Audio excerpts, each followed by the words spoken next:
Barka da zuwa Arewa Plus.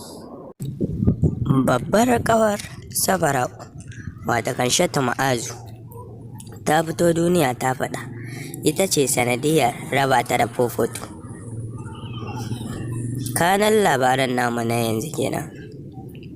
Barka da zuwa Arewa Plus. Ka danna mana subscribe sannan ka danna mana a ƙararrawa idan har yau ka fara shigowa gidan tibin na namu mai albarka. Idan kuma dama can kai ma abocin shigowa gidan tibin nan namu ne, ku danna mana like sannan ku yi mana share sannan ku danna mana comment domin mu ji menene ra'ayinku, watakan menene ya burge ku a dangane da wannan bidiyon.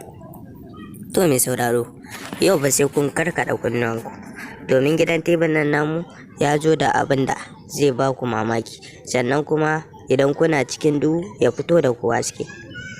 Kamar yadda kuka sani, wannan ita ce Shatu Ma'azu, ita ce babban ƙawar Safara'u.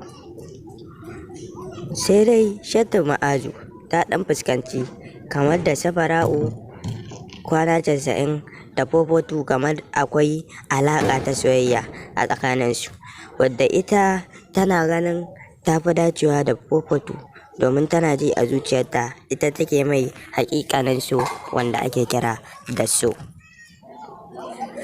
wanda hakan ne ya sa ta bi duk ta inda ta bi domin ta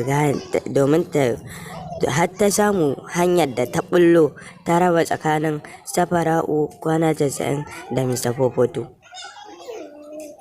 Sai dai Safara'u ta farga da cewa Shatu Ma'azu ita ce sanadiyar da ya sa suka yi faɗa da Fofoto, domin shawarorin da ta bata duk ba shawara ce mai kyau ba, kuma sanadiyar ɗaukan shawarar nan da ta yi ne ya sa suka yi faɗa da Mr. Fofoto. Hakan ne ya sa Safara'u ta yi saurin farga ta ba Mr. Fofoto haƙuri. Mun cire ku daga duhu, ku danna mana subscribe kana ku danna alamar ƙararrawa. Mun gode.